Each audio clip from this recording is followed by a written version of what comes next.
Assalamualaikum warahmatullahi wabarakatuh. Alhamdulillahirabbil alamin wassalatu wassalamu ala asrofil anbiya'i wal mursalin wa ala alihi washabihi ajmain. Segala puji bagi Allah yang telah memberikan kita rahmat serta karunia serta kesehatan sehingga pada saat ini kita masih mengikuti pembelajaran seperti mana biasanya. Walaupun pembelajarannya hanya bisa kita lakukan dengan media sosial. Apa kabar anak ustazah pada hari ini? Oke, baik, ustazah doakan semoga anak ustazah dalam keadaan sehat dimanapun berada, semoga kondisinya tetap terjaga. Baik anak ustazah, seperti biasa ustazah akan menyampaikan sebuah hadis. Nah, hadisnya itu diriwayatkan oleh Muslim. Nah, hadisnya yang berbunyi adalah man ghassana falaysa minna, yang artinya barang siapa yang melakukan kecurangan maka dia tidak termasuk ke dalam golongan kami. Nah, ingat anak ustazah, golongan kami di sini adalah golongan Nabi Muhammad. Jadi kalau kita melakukan kecurangan berarti kita tidak termasuk ke dalam golongan Nabi Muhammad. Nah, oleh sebab itu marilah kita sama-sama senantiasa menjauhi perbuatan curang. Nah, contohnya adalah anak-anak ustazah, salah satu contoh yang sering terjadi itu adalah curang ketika dalam ujian. Nah, kalau ada ujian berarti ada namanya kecurangan. Nah, kecurangan di sini adalah berupa mencontek. Padahal anak ustazah semuanya sudah mengetahui bahwasanya mencontek itu adalah perbuatan yang tidak baik. Terkadang hal seperti itu kita anggap sepele. Padahal itu akan mendatangkan dampak yang tidak baik kepada kita di masa depannya. Nah, oleh sebab itu anak ustazah, marilah kita sama-sama menjauhi perbuatan mencontek. Nah, bagi anak ustazah, seperti biasa sebelum pembelajaran dimulai, ustazah harap antum sudah mengikuti dan mempersiapkan alat tulisnya dengan baik. Baik, seperti biasa ketika ada latihan, selain dikerjakan di Google Form, antum juga harus mencatatnya kembali di buku catatan. Baik, sebelum pembelajaran dimulai, marilah kita bersama-sama berdoa, memohon kepada Allah semoga ilmu yang kita peroleh nanti bermanfaat bagi kita semuanya. Oke, baik anak ustazah, kita mulai pembelajarannya tentang tematik, yaitu tematik PS subtema 2 pembelajaran yang kelima. Nah, materi yang akan kita pelajari itu adalah tentang kondisi geografis negara-negara ASEAN. Selamat mengikuti pembelajaran. Semoga materi yang akan saya sampaikan, semoga antum bisa memahaminya dengan baik. Oke, baik anak ustazah, kita lihat dari negara yang pertama, yaitu adalah negara Indonesia. Nah, negara Indonesia di sini anak ustazah, silakan perhatikan baik-baik keadaan alam negara-negara ASEAN. Yang pertama itu adalah negara Indonesia. Nah, di negara Indonesia, keadaan alamnya, Indonesia merupakan negara kepulauan yang beriklim tropis. Nah, selain itu juga anak ustazah, di Indonesia memiliki tanah yang subur dan wilayah perairan yang sangat luas. Nah, jadi selain dia beriklim tropis, di Indonesia juga memiliki sumber daya alam yang banyak. Salah satunya tanah yang subur dan perairan yang sangat luas. Nah, selain itu juga kita lihat dari kondisi alam tersebut, di Indonesia banyak menyimpan begitu banyak sumber daya alam yang dapat dimanfaatkan oleh manusia. Dan yang kedua, kita lihat di negara Malaysia.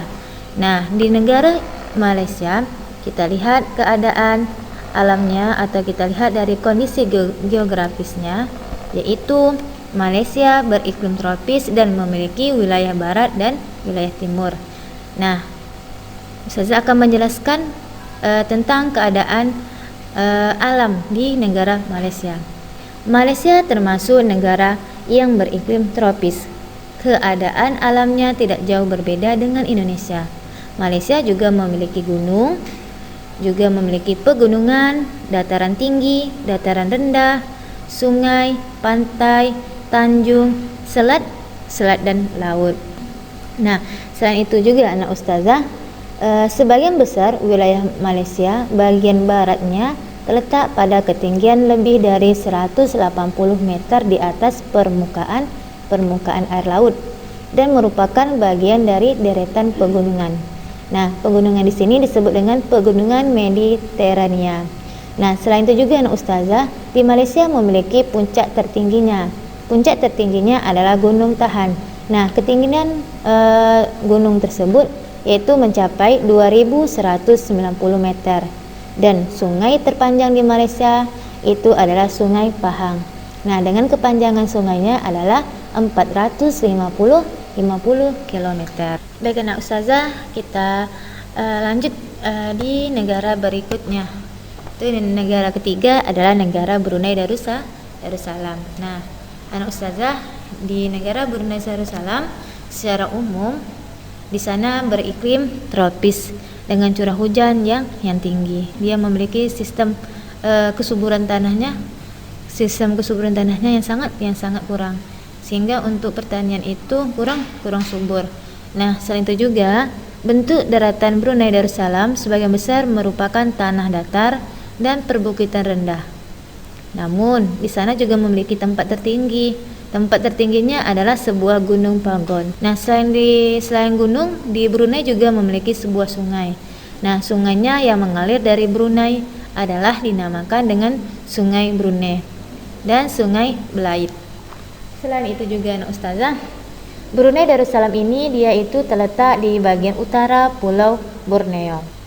Selanjutnya kita lihat di negara berikutnya adalah di negara Singapura. Nah, kita akan bahas tentang keadaan alam negara tersebut atau bagaimana sih sistem kondisi geografis di sana. Singapura, keadaan alamnya di sana dia memiliki iklim tropis sama dengan negara-negara sebelumnya. Singapura juga memiliki iklim tropis.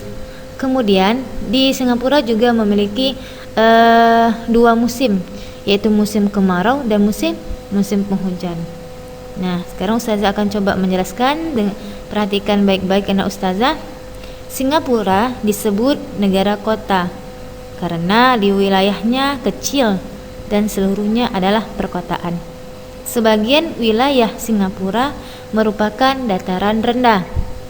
Selain itu juga anak ustazah, wilayah Singapura juga dibedakan menjadi wilayah barat, wilayah tengah, dan wilayah timur.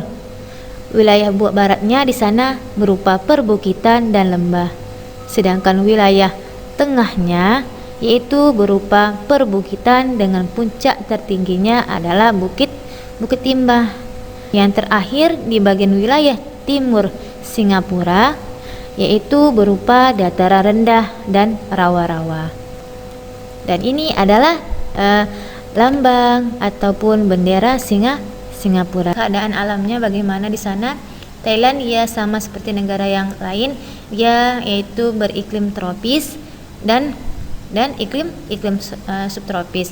Nah, wilayah Thailand terdiri atas daerah barat laut, daerah tengah, dataran tinggi, dan daerah selatan.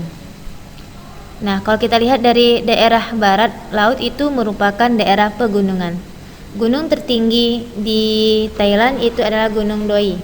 Sedangkan daerah tengahnya yaitu merupakan daerah yang sangat subur, tempat mengalirnya Sungai Chai Phraya.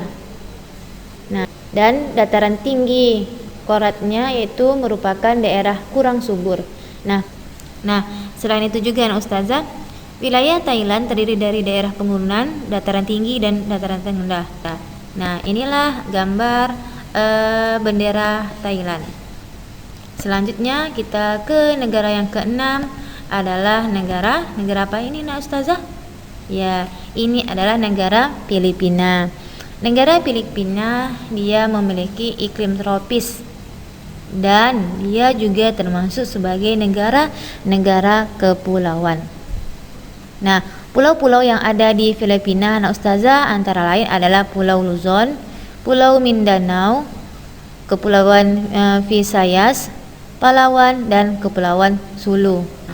Sebagian besar daratan di Filipina itu adalah daerah bergunung dan gunung tertinggi di sana adalah Gunung Apo. Keadaan alam negara Filipina. Sebelum Jadi lanjutkan ingat, ke negara Filipina, berikutnya, keadaan alamnya silakan adalah iklim Antuna tropis. perhatikan Dan dia latihan juga yang telah termasuk Ustazah salah satu siapkan. negara Nah, latihannya negara ada dua. kepulauan. Mari sama-sama kita baca apa soal dari latihan yang telah Ustazah siapkan. Soal yang pertama, sebagian besar daratan di Filipina adalah daerah titik-titik. Yang kedua, apa nama gunung tertinggi di negara Brunei Darussalam? Nah, ada dua soal latihannya. Silakan Ananda kerjakan di Google Form dan dicatat kembali soalnya beserta jawabannya di buku latihan. Nah, jadi tulislah dengan tulisan yang rapi. Nah, anak ustazah tadi telah kita lihat sama-sama soal latihan yang telah ustazah buat. Semoga antum bisa mengerjakannya dengan baik dan jawabannya juga sesuai apa yang diinginkan. Nah, jadi kalau sudah mengerjakan dengan baik, insya Allah hasilnya juga akan baik. Nah, selanjutnya kita lihat dari negara berikutnya, yaitu negara yang ketujuh adalah negara Kamboja. Nah, kita lihat di negara yang ke-8 adalah negara Laos. Nah, di negara Laos, anak ustazah perhatikan baik-baik, dia sama juga dengan keadaan negara Kamboja. Dia sama-sama iklim tropis dan memiliki dua musim. Musimnya musim penghujan dan musim kemarau. Nah, sekarang ustazah akan menjelaskan di negara Laos. Silakan disimak baik-baik. Nah, di negara Laos dia tidak memiliki laut, tetapi Laos dikelilingi oleh daratan yang berupa pegunungan. Nah, sekitar 70% wilayah Laos berupa pegunungan. Nah, artinya di sana itu hanya ada yaitu berupa pegunungan. Sekitar 70% itu pegunungan semuanya. Dia tidak memiliki laut. Nah, selain itu juga pegunungan di negara Laos tersebut membentang dari utara ke tenggara. Nah, jadi Laos ini termasuk negara yang tidak memiliki laut. Nah, dia hanya memiliki pegunungan. Nah, pegunungan di sana itu sekitar 70%. Nah, di negara Laos dia tidak memiliki laut, tetapi Laos dikelilingi oleh daratan yang berupa pegunungan. Nah, sekitar 70% wilayah Laos berupa pegunungan. Nah, selain itu juga pegunungan di negara Laos tersebut membentang dari utara ke tenggara. Yang ke-9, negara 9 adalah negara Myanmar. Nah, untuk di negara Myanmar dia sama seperti negara-negara sebelumnya, dia juga memiliki iklim tropis. Namun di sana juga memiliki pegunungan utara, barat, dataran rendah dan plato. Wilayah Myanmar dia beriklim tropis. Wilayah Myanmar terdiri atas 3 daerah pegunungan. Pegunungan di bagian timur memisahkan wilayah Myanmar dengan Thailand. Daerah ini termasuk pantai Tenasserim yang berbatasan dengan Laut Andaman. Pegunungan di bagian barat merupakan daerah hutan yang sangat lebat. Di pegunungan bagian barat terdapat pegunungan Arakan namanya. Nah, pegunungan Arakan Nyoma yang membentang sampai Teluk Benggala. Nah, selain itu juga di daerah tengah terdapat puncak tertinggi. Nah, puncaknya yang berada di Gunung Kakabo Razi. Di gunung tersebut dia terdapat lembah sungai. Nah, lembah sungainya ini merupakan jalur transportasi air yang utama di negara Myanmar. Selanjutnya kita lihat di negara terakhir adalah negara yang ke-10. Negara ke-10 adalah negara Vietnam. Di sana juga terdapat daerah maksud ustazah di negara Vietnam juga terdapat di daerah utaranya, yaitu terdapat delta Sungai Merah. Jadi Sungai Merah itu dia berada di daerah utara Vietnam. Nah, di daerah selatan selain di utara, kita lihat dari di daerah selatannya itu terdapat delta Sungai Mekong.